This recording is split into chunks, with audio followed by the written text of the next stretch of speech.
what a privilege it is to be here tonight with all of you. Truly a gift. Many of you in the room I've known through your writing. I've listened to you. I've got to know you. Dirk, I was excited about getting a chance to meet you in Iceland. And we're already there with our tickets to give to the ticket agent at Delta. We're flying from Minneapolis to Reykjavik. I'm excited. It's the beginning of my sabbatical, and they won't let us on the plane.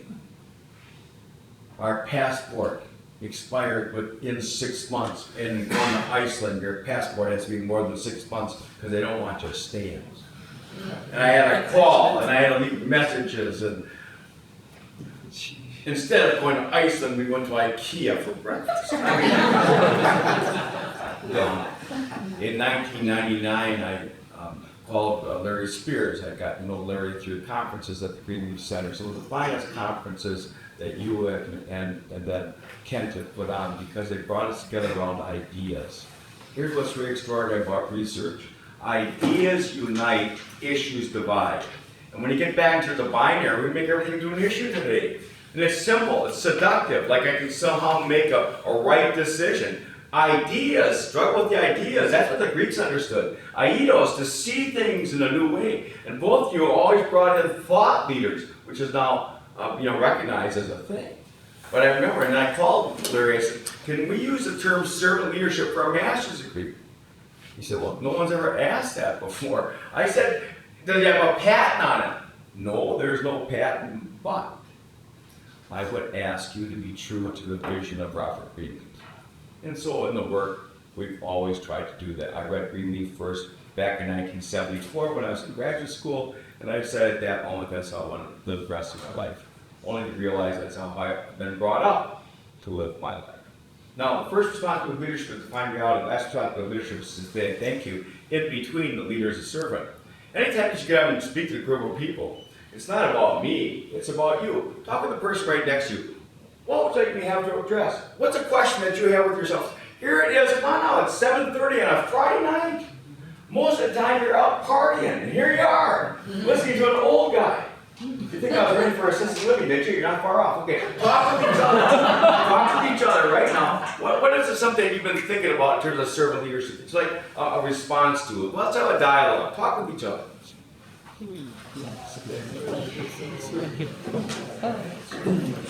All right, we're doing like one-on-one or the whole group? Whole table?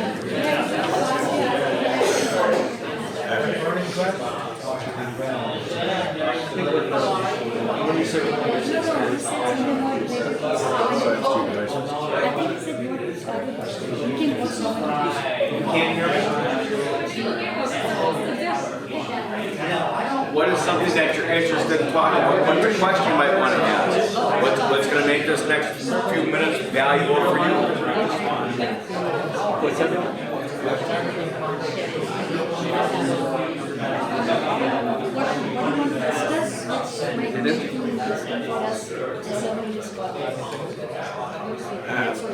You had that high standards.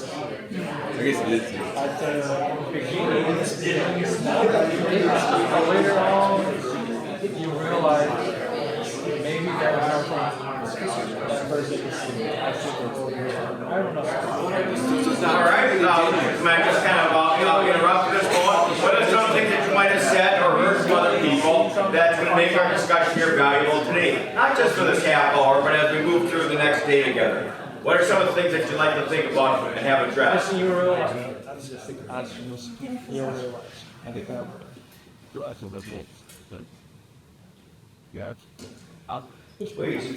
Yes. So one of the goals as I was thinking about the time that we would have together, I spend a lot of my time more through the lens of a practitioner of how do we bring this idea of servant leadership to life for, in my space, higher education, but even other industry. But what I was really looking for is, what are the questions that people are asking? What really are those key things that we're still seeking to better understand, really through the lens of additional inspiration, etc. See. very, very important. And remember, Greenleaf was widely read. I mean, this is why the man is unusual, as Larry talked about. And one of the people that he read was Paulo Freire, which is the Pedagogy of the Oppressed. And here Freire is in Brazil, and he found himself with a master's degree, which is really dangerous because he thought he actually knew more than he did. All of us with academic degrees ought to be a little bit more humble. We don't know as much as we think. And he went out and he gave this lecture about how you should not spank your children. And a man in the audience, a Brazilian, sitting there in his peasant, raised his hand, Mr. Freire, you live in São Paulo, yes. Mr. Freire, you have 2 children? Yes. Mr. Freire, you and your wife and your 2 children, you have maybe 3 bedrooms? Yes. Mr. Freire, you have a car? Yes. Mr. Freire, you have electricity? Yes. And the man describes Freire's lifestyle. Mr. Freire, I live in the village. I have 5 children. We have 1 room. We have no electricity and no running water. Mr. Freire, I have to get up at 5 o'clock in the morning and walk an hour to work, and then I wait an hour from 6 until 7, and then if I get selected, I get a chance to work, and if I work, I get paid, and if I get paid, my children eat. But sometimes, Mr. Freire, my 18-month-old boy cries and cries because he's hungry. Sometimes, Mr. Freire, I have to spank him so he cries himself to sleep so I can get up at 5 o'clock in the morning. Am I a bad man, Mr. Freire? And Freire thought about it. He said, all these years I've been coming out telling people what they should be doing with their lives. He had reflected back and he said, I have to listen more carefully to people. What he called generative questions. And where do people ask their generative questions? Where is it that people would talk about what's important in their lives? In their dinner table, their workplaces, the break room, a tavern. You know, where you're kind of at leisure with each other and you ask those kind of generative questions. So Freire went back to the village, asked people their generative questions about their work and about their families and about their resources. And he brought along an artist. Very, very important. This is an underappreciated part of servant leadership, the art of leadership. And the artist then drew a picture of what people are talking about, kind of the aesthetics. It's a beautiful word, isn't it? Aesthetics, which wakes you up. What's the opposite of aesthetics? Anesthetics. That is put you to sleep. Do you know how I can put you to sleep tonight? I can show you a PowerPoint reader to you. I'm not kidding. Now here it is. Then what he did is that people then saw the images and they were moved to action. Now, he was able to teach Brazilians how to read and write in 6 weeks. And because the Brazilian government at that point had a dictator, what was his reward? He was jailed and then deported. Because you're raising consciousness when you ask people questions. What is it about your work that's significant? How are you being treated in your workplace? Are we doing enough to support you and your family in this? This is really significant. Are we doing enough to serve you without creating levels of helplessness? I mean, but the other part of it is, a leader cannot ask those questions of others unless they're willing to ask those levels of questions for themselves. And so one of the things that Ian said is just absolutely correct. Reflection is the opposite of reaction, and we have way too much reactionary behavior, my opinion. You need more time for that level of reflection about what is significant and what is important. What is significant and what is cosmetic. And I will tell you this, there's a lot of organizations that change is cosmetic. Because you're asking for a deeper level of change, that's that change of heart. So thank you. We'll talk more about that. These questions that we ask are very important. What else might be helpful? Yeah. Please. So they said that the follower of a servant leader eventually becomes a servant leader. And when I was discussing this with my advisor, we have also observed things like this, but we don't know how it works. So that must be something that I'm actually interested to also sort of research and explore further. Because it makes sense, but then we need to know how it works. Yeah, and I would say it's within mindset right now. It's a level in terms of intentionality. Sometimes I choose to be the leader. Sometimes somebody has to step forward and take that. Other times I choose to be a committed follower. I need at this point to allow somebody else. And this is very important for people my age. Those of us right now, Ian, how do we give this over to the next generation? We know how to do things. It's easy for us, might even be expedient, but the humility thing is a step back. David Gergen, in his new book, Hearts on Fire, says in terms of look at leadership in Washington, how are we handing over the power to the next generation? This is significant. Okay, I've done what's mine to do. How do you hand that on to the next generation? Do you know who does this extremely well? Dick Pieper. I'm going to embarrass him right now because he's my friend, but he should be confronted with his goodness on a more regular basis. Now, all right. Leader and follower. We'll talk more about that. And then what else would be helpful? Sure not.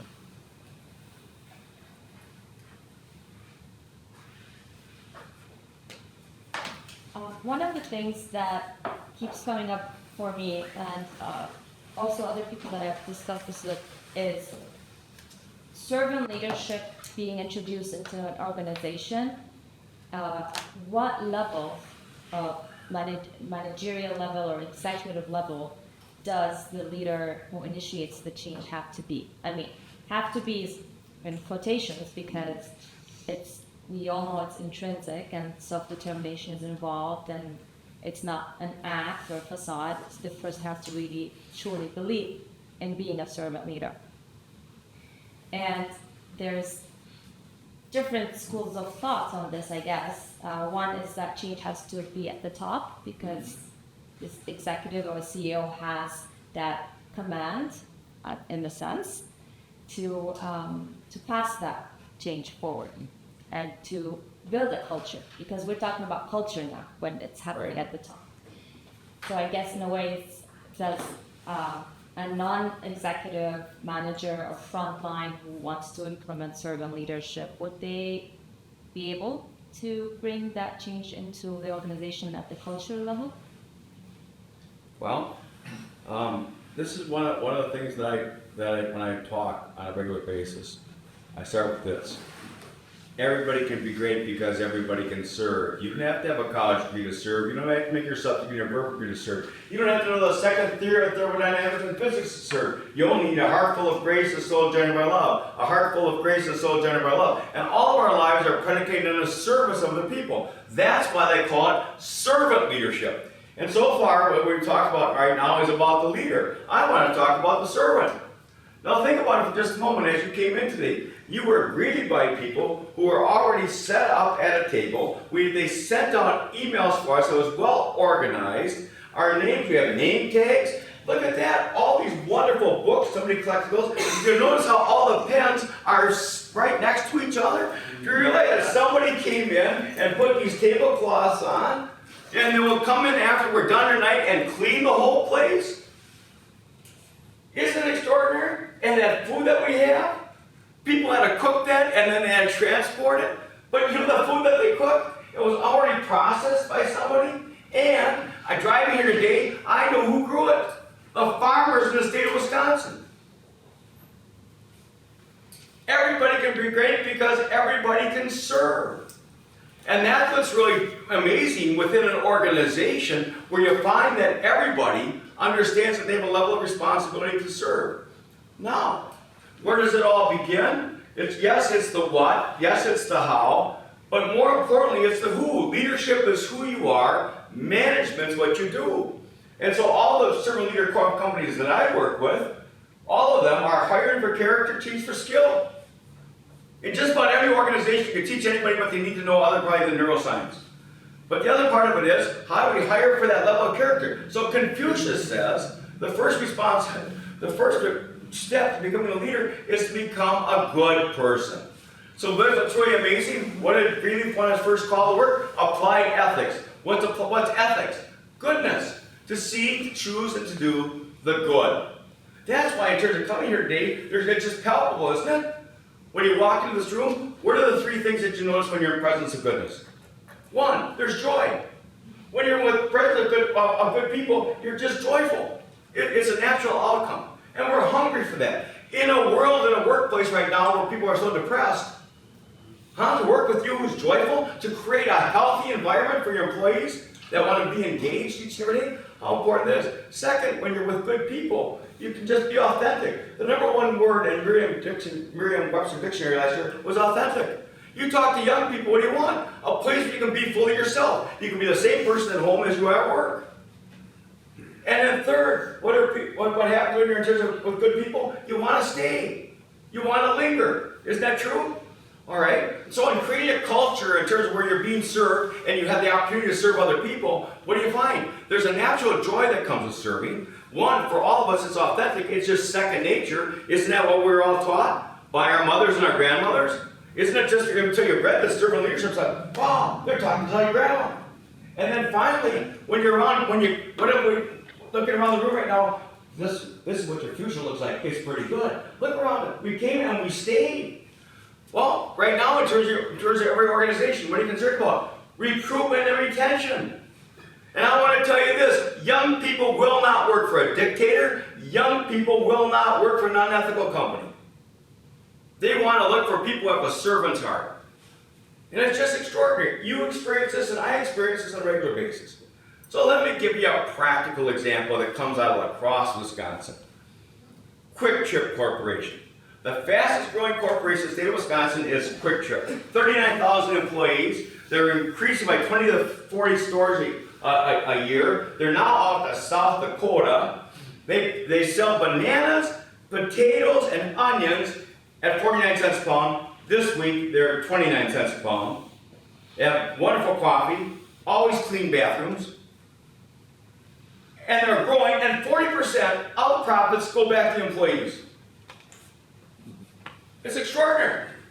And when they hire somebody who wants to be a manager, these are the three questions you ask. So if you want a job at Quick Trip, and I tell you what, it pays almost as much as a college professor. Check it out. Here it is. First question. Give me 3 ways of how you practice the golden rule every day. 2. What are 2 ways in which you made a significant impact on the life of another person? 3. What's a random act of kindness that you practiced in the last week? You can't put that on a work perfect resume. It's all about your character. And that's what you begin to recognize and you can measure in terms of how people act, in terms of character. All of leadership development is character development. And so when I'm working with Dick people these last number of years, when we talk about character education and servant leadership, it's seamless. It's the same thing. It's from the inside out. So how did you describe Robert Greeley? As a thoroughly good man. And in terms of even as good as he is, still has self-doubts whether or not he made an impact on others. Because you don't know. It's not transactional. It's not looking at some kind of level in terms of external. Because what it is, it's a gift of oneself, and you never know. If I think that Kent has to take something away from my presentation, I just manipulated Kent. Isn't that true? So it's a gift of oneself, and people can receive a gift or they can reject it. So here's this amazing culture, 39,000 people, where they sell bananas, potatoes, onions, pump gas, great coffee, now fresh donuts, now fresh vegetables, now fresh meats. Why? Because there are so many rural communities where people don't have a grocery store any longer. In fact, they're actually building out their coffee section because people don't have coffee shops. They're doing it for the community, for the farmers. Farm to store at 24. They pick up milk at 4:30 in the morning. It's on the shelf at 4:30 in the afternoon. It's extraordinary in terms of this company. Just a big article in the cult of Quick Trip in Minneapolis Star and Tribune, where they measured this. People are wondering, what's happening here? And they talk about servant leadership. The Vice President of Training and Development is our chair of our board up at Thibodeau University, John McHugh, who was just extraordinary in his understandings and in teaching this to their employees. So one of the things in the article, and I can tell you story after story about how this is part of the culture. Everybody who gets hired acts in this way. A gentleman came after he was diagnosed with cancer. Because Quick Trip is a place where he's always been treated with dignity and respect. A place where he feels like he belongs. You know, that's why the book you have right here, this is really critical. This is written by my colleague, Dr. Rick Kite at Thibodeau University, Finding Your Third Place. You need a place for work, you need a place at home, but you need a third place for healthy social interaction. One of the things most Americans don't have is a third place. And so one of the epidemics that we have to face is loneliness. So the idea of creating a healthy workplace where people want to work, they have a sense of meaning and purpose, do you realize the impact that you're having in people's lives? It's extraordinary. It's extraordinary. You never mentioned about bottom lines or about benefits for yourself. How is it that other people's lives are better? So Quick Trip becomes the third place. So the guy stops at Quick Trip after he gets his cancer diagnosis. The people at Quick Trip can console him. He stops back the next day. They had gotten a get well card, and they all signed it, and they gave him gift certificates to come back. And a reporter says, what company does that? The employees caring for the customers in that way. What happens? They understand that they have the capacity to serve. A heart full of grace and a soul generated by love. Do people have different levels of responsibility? Yes. Do they get different levels of compensation? Yes. But they all have the same mission, and they all have the same level of responsibility, and that is to serve other people with dignity and respect. And all of a sudden you begin to recognize you can create cultures like this. But it has to be in terms of a change of heart. Now, one of the things that you talked about very early on is that we don't want to talk about emotions. Let's stick to behaviors. But what do we understand right now in terms of research? Emotional intelligence is more predictive of success than IQ. Walker Percy, our author, writes, ever met one of those people that got all A's and flunked life? Huh? Isn't it extraordinary? Dr. Martin Luther King said, perhaps in the final analysis, the cruelest form of evil is caused by intellectuals. I just mentioned this because of the ethical nature of servant leadership and how important and significant it is. With the world of AI and how things are going to change, do we need ethical people who are working in technology right now who can help guide us and put up some guardrails? I was asked, speaking to a group of doctors for a Mayo Clinic. They have an online leadership program for all their doctors and aspiring doctors called Accelerate. And then we meet in December for a day when we bring them all back together. And one of the doctors, I mean, these people are they're at the top of the line in terms of medicine. Just extraordinary. Ask the question, what does servant leadership look like in a digital age? You think about this for just a moment. And this is all I could think about, and it's limited, but from Lord Alfred Whitehead, again, philosopher. He said, the future belongs to the creative, but there's nothing to guarantee that the creative will be good.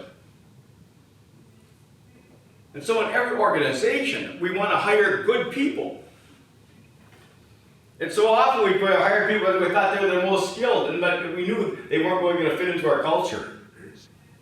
So it's an idea in terms of how is it that we look for character, how do we determine that character, how do we build a culture in which people can be their best self. Their best self. And that means all people. How inclusive can we be? That radical sense of hospitality. Radical sense of hospitality. So that's a Quick Trip Corporation. That's Mayo Clinic. I'll tell you another company I work with, construction company. What's really interesting this week, I'm an academic, but I'm kind of a pretender.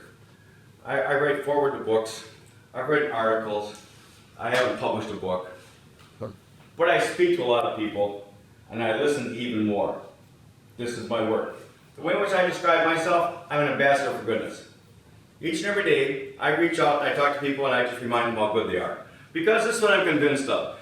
The only thing that changes any situation is when good people get together and do good work. And when good people get together and do good work, who are they concerned about? The people that they're going to serve.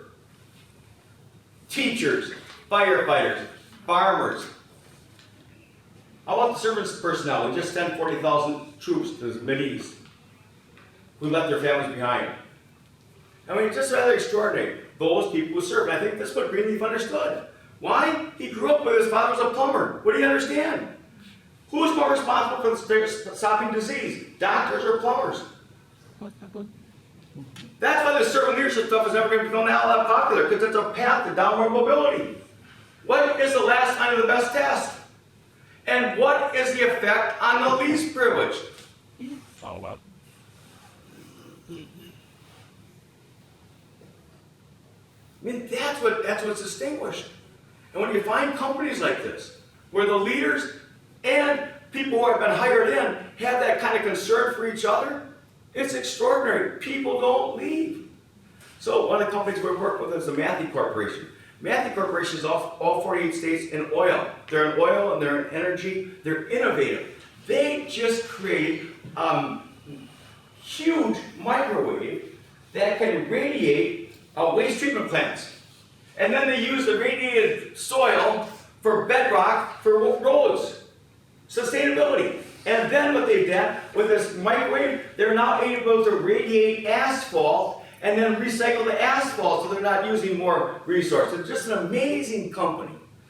And their values are I care, integrity, care for their customers and each other, accountability, relationships, and excellence in everything that you do. This is their culture. These are big people driving big machinery who care for each other. Here's one of the things that's just rather extraordinary. I just asked them in terms of a culture. How do you get to a culture, by the way? Stories. The way in which you measure a culture, what are the stories that they tell? How do they celebrate each other? And then in terms of their artifacts. But here's a story in terms of I care. A member of their team, his nephew, was killed in a snowmobile accident in Wyoming, an avalanche. It took a while to recover his body, recover the body. It was kind of in a remote area, and they were having a hard time getting the body back to La Crosse and then making arrangements for the funeral. The Matthew Corporation sent their own pilot and their own jet out to Wyoming, rented a truck, recovered the boy's body, brought him back to La Crosse, and paid for the funeral.